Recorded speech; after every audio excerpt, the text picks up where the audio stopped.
Hello, everyone, and welcome to the People Strategy Forum. Today's guest has a knack for solving complex problems and making it look easy. Gordon Stein is a financial wellness thought leader, a former executive at Apple, Dell, and Rogers, and the author of the Cash Flow Cookbook. It's a widely practical guide to building wealth without giving up the things that you love. So Gordon's not here to shame your lattes or guilt you on your takeout food and so forth. Instead, he's going to spend his years of engineering smarts and his talents to really help us up our game and how we can help our employees as well find that financial wellness that is going to take stress off their lives. So he has a background in engineering and in business and a serious talent for turning those spreadsheets into freedom. So Gordon helps companies support their people in a way that drives real performance, loyalty, and peace of mind. So buckle up. In the next 30 minutes, we're going to go from 0 to 1 million in financial wellness potential. So let's welcome Gordon Stein. Welcome, Gordon. Hey, thanks so much, Sam. It's great to be here. Looking forward to our discussion today. Yeah, as we kind of dive into things, the first thing I like to do with a lot of our guests is to go into their background a bit. And you have a very interesting one. I mean, you have experience at some large companies as an executive at Apple and Dell and so forth, and then plus you have these great hobbies. I see that behind you on the screen here. You have a lot of guitars and so forth. So I seem to think that you're a musician there, Gordon. Well, people, it's interesting you say that because people always look at the guitars and, sometimes people say, oh, my dad played or whatever. But the most common thing people say is they say, you're so lucky, you're talented. I wish I could play an instrument. Yeah. And I just think, it's a great place to start because it's true of everything in life. That's just preposterous. I have zero musical skills whatsoever. And it's incredible. All of us can learn to be maybe not great, but at least good at all kinds of things. So, I've always loved music and just put the time in, found some great coaches and teachers along the way. And it's something that absolutely anybody can do. Everybody can play the guitar. Everybody can become a ski racer. Everybody can run a marathon. You just need to take that jump in. And so it is with personal finance and tuning up finances. People say, oh, I'm just not good with money. Let's fix that. Yes, I know one thing. My wife often I start going through the finances with her, and she's just like, okay, I just gotta. She's like has a mental block. She goes, okay, just stop, stop, stop. And I was like, well, hey, you need to learn this stuff too. I mean, we all need to know at least have a little bit of familiarity with these things. And so, what do you typically tell an individual when they're feel like that they have no acumen? I mean, it's is there I imagine the Cash Flow Cookbook, your book, as a way of making things quite easy. Well, that's the whole thing. And, when we talk about personal finance, it brings up a lot of emotion. And people have the sense of, well, I love shoes. Don't take away my shoes. I like my clothing. And when I'm on a stage, I'm looking out at hundreds of people and I might talk about any topic, something like a clothing budget or, lowering clothing expenses. You can just see people doing one of these. But my whole premise is minimal effort, minimal sacrifice, no budgeting. So let's lower some of these expenses. Let's free up that cash flow. And when we do now, we have options. We've got possibilities. We can pay down debt. You know, we can increase our investments. We can retire earlier. We can go help out the family business. We don't have to have an income of X dollars a year anymore. So that's the kind of message that I'm talking about. And that's why it resonates so well with people. Keep your latte. I don't care about your latte. Go have a great life, but let's also get you a great retirement. Right, And and I that's would what like, I think. and I'm looking forward to diving into some of those strategies. But Yeah. for context, I mean, a lot of our listeners out there are leaders of organizations, they're founders of companies, and I know that a lot of them have the can benefit from a lot of these strategies that you're going to be talking about as well. But the other thing that I want to put in as a framework for our leaders that are listening in is that this is not just about how you can benefit specifically, but most importantly, we need to think about how we can ensure that our people are doing their best work. And when people do their best work, they're usually not burdened by, geez, well, how am I going to make ends meet this month? Or how am I going to afford my child's education and things like this? So providing financial wellness education and a little bit of pointers here and there as a manager or a leader can really elevate our people and take pressure off their shoulders. Would you agree there, Gordon? Well, I think you hit the nail on the head. And so, when I think about wellness in general, and I'm sure lots of your listeners running organizations, leadership roles, HR roles, those kinds of things, and they're very attuned to wellness. And wellness is now an $8 billion industry here in the US. And if you look at the programs of what exactly are people or organizations doing in their wellness programs, they've got Tai Chi, they've got yoga, meditation, and exercise, and maybe discounted gym memberships, and how to sleep better, and all these things. Mindfulness. These are great. And what are they all trying to do? They're trying to lower the employees' stress levels. And stress levels are incredibly high right now. People are upset about all kinds of things, depression, anxiety. But according to the American Psychiatric Association, what's our number one source of stress? It's our money. Yeah. So why don't we help your employees with their finances? Let's get them to a place where they're comfortable. Let's lower that financial stress. And when we do that, then all those other programs can still be helpful, but we're actually solving an employee's key problem. Mm-hmm. There was a study, Institute for Financial Innovation, and what they say from their research, 85% of us as employees are so stressed about our finances, we can't fully engage and focus on our jobs. Yeah. So if you're an employer, that's a big deal. That's a real place to put some focus and to get the right kind of program in place. Yeah. And it's, I know that you are a leader, and you've also were a leader in some large organizations such as Apple and Dell. And so when in those organizations, if you can think back to some times, did you experience employees having thoughts or concerns over their financial wellness at that time? Well, it's interesting. I used to spend a lot of one-on-one time and a Mhm. lot of, kind of lunch with Gordon sessions to find out what's on people's minds. What can I Yeah. help them with? What are they thinking about? And in doing those sessions, I always thought they'd want to talk about, hey, we need more resources for this in the organization. And, I'm struggling with this project, and how can I get better presentation skills, whatever. And the thing they often talked about is, how do you get ahead financially? Mm. How do I make ends meet? How do I pay the bills? How did you do it, looking at me as an executive? And I was amazed at the number of people who wanted to have those discussions. And if you have a skip level meeting, you're down a level or two in the organization, you say, hey, what's on your mind? What are you thinking about? What would make your life better? Money comes up all the time. Mm. And so, you think of yourself as an organization. We're a manufacturing company, we're a pharmaceutical company, we're producing products. We need our people to do their best job on the design and manufacturing and all these different marketing. They can't do that when they're personally stressed out about their finances. So Right. let's reach out and help them. Yeah. And also, I think I've worked at some large organizations. I used to run compensation at companies like Barclays and BlackRock, and dealing with very high net worth individuals at times. And it, no matter where you are in life, or there's always that next level, that you want to. And sometimes it's in those lower levels, it's just it's more hand to mouth, as you're living paycheck to paycheck in those first few jobs. But then as you start and getting older, it's like, oh, I have to save for my children's education, and how about that vacation I'd love to take my wife on?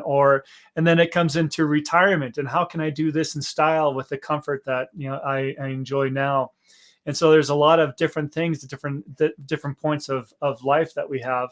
And I think that and having those role models, such as you as an executive, and it gives people I know that person has done it. I mean, and they want to hear from somebody they can relate to, and so forth. And so, what was the key thing that really uh, one your book is called the Cash Flow Cookbook, and so why did you use that particular that cookbook mentality in designing that in that book? Well, it's a crazy story, and it started with a friend who spotted a car wash receipt. This is how the whole crazy journey started. He spotted a car wash receipt in the console of my car for $13. And he said to me, why would you spend money on car washes? And at the time, I was an executive at Apple, and I just thought, seriously, car washes? And I said, what would you have me do? And he said, well, and I was living in Canada at the time, and there was Esso gas stations, which is like Exxon here. And they had a loyalty program. You could save up your points, and there was a card you put in the pump before you put in your credit card, and you gather your points, and you fill in a form, and you get a free car wash.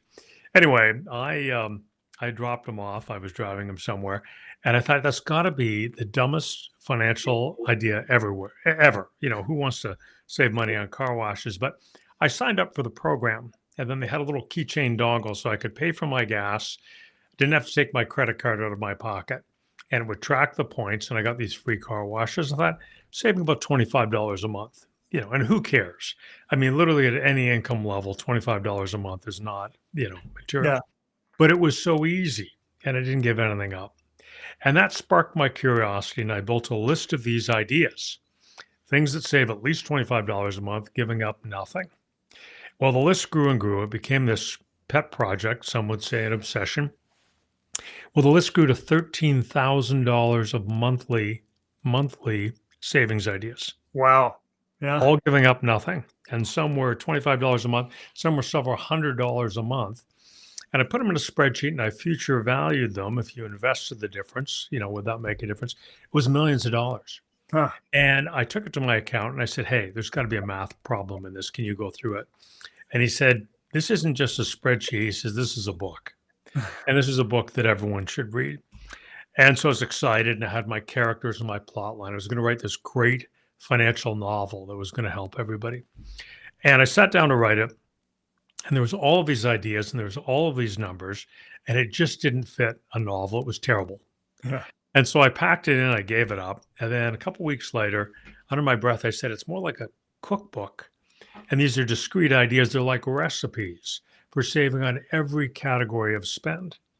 And let me stress, we're not going to make our own cleaning supplies. We're not going to put tinfoil on our windows to lower our air conditioning bill. This is nonsense. So we're talking about things, Sam, that you and I would do, that our listeners would do, even at an executive level. Minimal effort, minimal sacrifice. So that's what happened. So I wrote it as a book, and I guess it came out around 2017 or so. There's a US edition and a Canadian edition. Starts with a story, and this couple make a series of financial discoveries, and they free up a remarkable $1,800 a month, giving up nothing. And that's the first quarter of the book. And our test readers, they all said the same thing. They said, but that was so easy. I'm saying, yes, that's the idea. So in the other 3 quarters of the book is literally like a cookbook. They're 2 pages long. They're recipes, housing, transportation, food, household, lifestyle, and financial. Simple ways to lower all of these expenses in a really material way. So it reads like a cookbook. It's Cash Flow Cookbook. That's great. And when you do your training, because I know you help a lot of organizations by doing workshops and so forth, and we'll go through that here in a bit.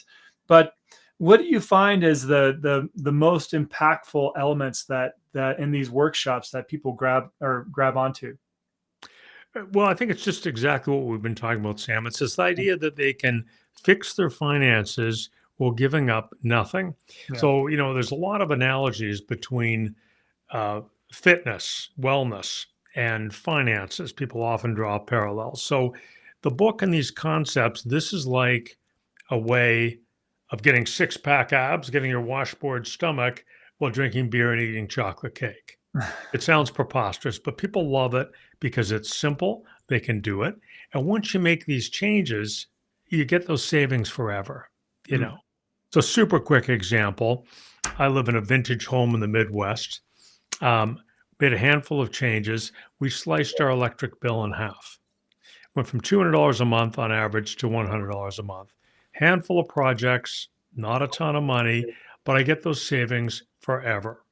So if our electricity rates are going up where I live, as crazy as it sounds, I say, fantastic, I'm going to save even more money. So, of Wow. course, my bill's going to go up, but there's the satisfaction from having made these changes. Our home is that much more efficient forever. And it's just a matter of, and what did you do there? Was it just a matter of making a few adjustments or some Th- project? This is why the Q&A at my sessions can run for as long as an hour and a half. People love this stuff. They want to get into it. They want to hear these ideas. So, in that case, we saved 50% on electricity, about 22% in our gas bill. Yeah. And because it's an older home and every home is different, in our case, it was a lot about infiltration. So, I could feel breezes under doors, around windows, all those kinds of things. And there was all kinds of these opportunities. It's a fairly large home that we live in with a lot of doors. So I patched up all these things, was weather stripping and thresholds and all these kinds of things, and some sealant areas where there was cracks and things. And I did the arithmetic engineering background. And when you add up all of the holes and gaps and areas where winds and breezes coming through, in our case, it was the equivalent of having a 13-inch hole in the wall. And that's not unusual. So older homes can have 8 to 10 air changes an hour. In other words, the entire volume of air in your home is swapped out 8 or 10 times every hour. That's how much they leak. Wow. And even modern homes, which are much more energy efficient, they can be 5 or 6 air changes an hour. So, a lot of people, oh, let's re-insulate the house. Well, that costs a fortune. Let's buy all new appliances, new windows. Not the place to start. You start with all of this air that's leaving your home and re-entering your home. So that was a simple set of changes. That was one of the biggest drivers. Did some attic insulation, setback thermostat, but the whole thing was a payback of about 14 months and forever after, saving between gas and electricity, but $150 a month permanently verified savings, can show you the bills. So a lot of this, when we're doing your workshops and coaching people along with for financial wellness, a lot of it is very individualized, right? I mean, there's, as you mentioned, there's people that have those things that they're emotionally attached to, such as their lattes or eating out and so forth, or some may have an older home, as you mentioned. And so I imagine there's the first piece is to understand an individual's or for a person to be aware of their unique situation. Well, let's let's slice it a bit of a different way. You're onto a really important point. So a lot of the personal finance books, you've got to give up things you love. You Yeah. know, you got to do detailed budgeting. If you can't save 10%, we need to start a side hustle. In my opinion, that is absolute nonsense. And the place to start is not with cutting down on your guitar consumption, because I love my guitars and I'm not going to cut down on them. The place to start is with the unemotional, boring stuff. So, we talked about electricity and gas bill. So if I'm able to lower my electricity and my gas bill, what did I give up? Did I change my lifestyle? I gave up absolutely nothing. And that's why people are amenable. That's why they're excited about this whole cash flow cookbook concept, because they don't have to give anything up. Hmm. Um, I think we chatted a little bit earlier, prescription drugs.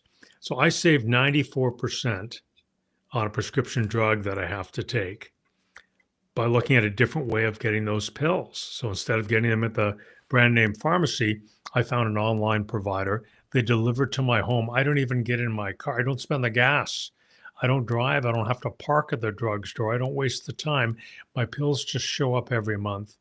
I pay $7 a month for this one pill instead of 107 from his pharmacy.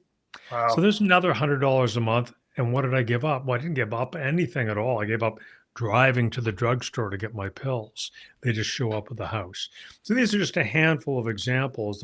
We could go on for days on this stuff. Mm, The book does, yeah. but everybody's different. But universally, people don't want to be touching their emotional spend.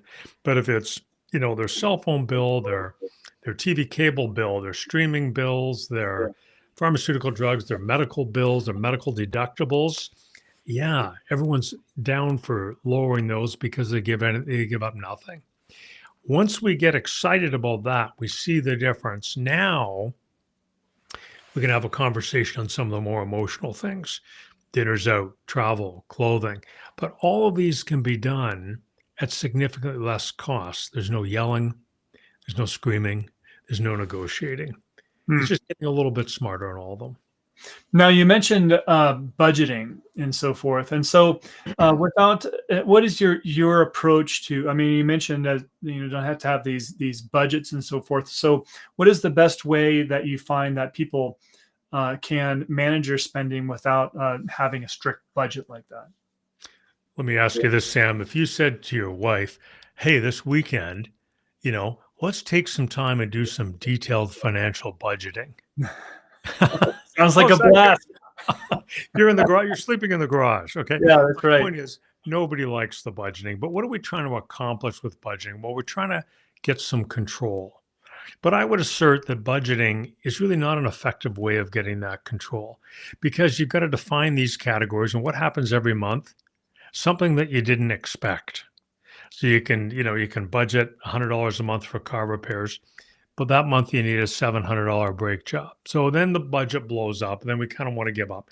Or you don't want to, who wants to bother tracking all this stuff? And why are you even tracking it? And the other problem is it doesn't put a focus on lowering these expenses. It just puts a focus on tracking the expenses. So let's do it a different way, and I think a better way. So what I like is we're going to have two checking accounts instead of one.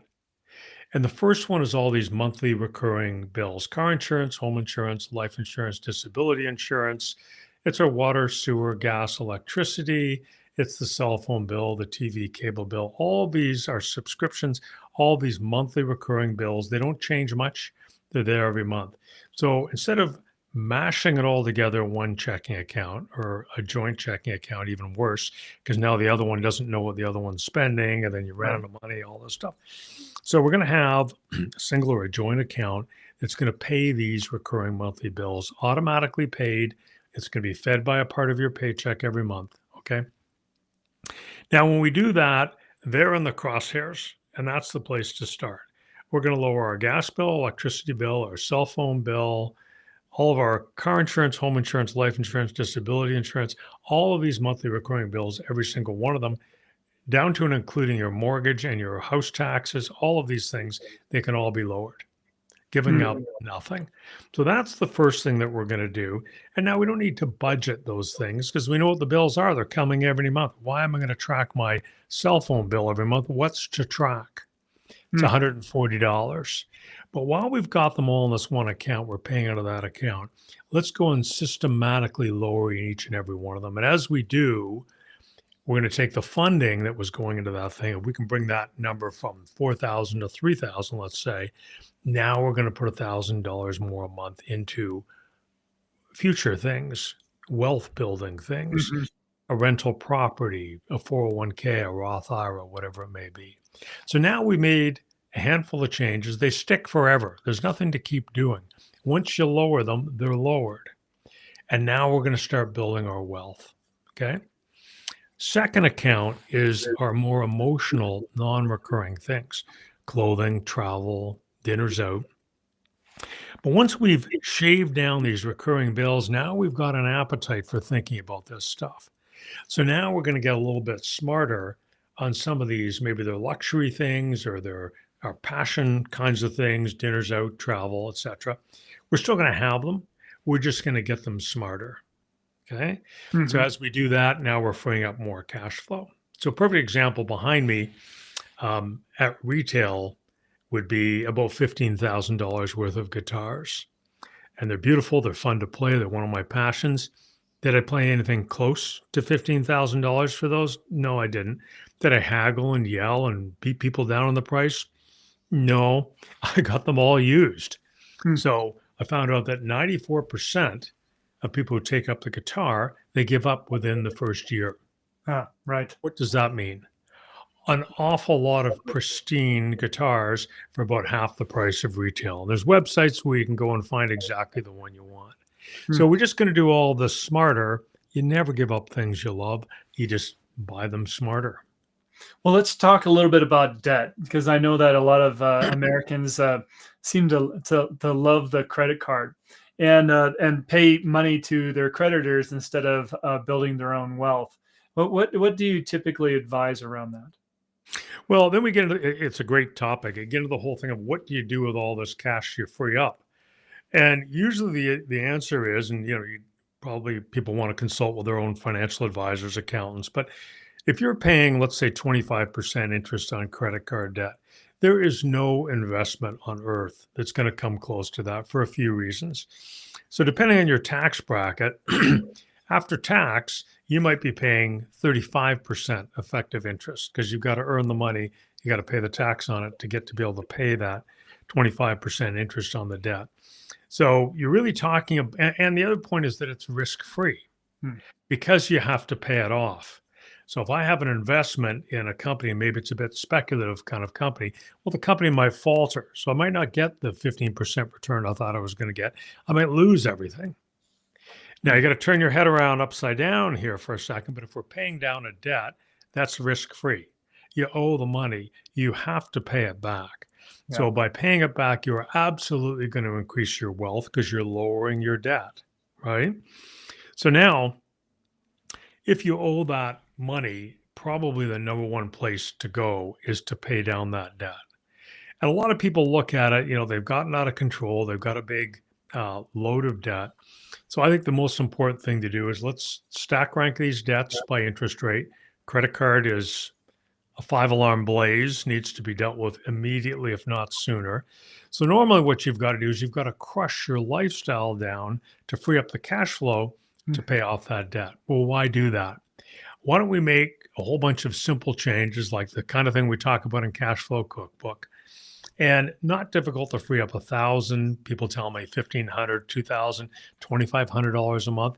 If we do that now and we divert that cash to paying down that credit card, it's an explosive improvement in our net worth and in our future financial wellness. Hmm. That's powerful for sure.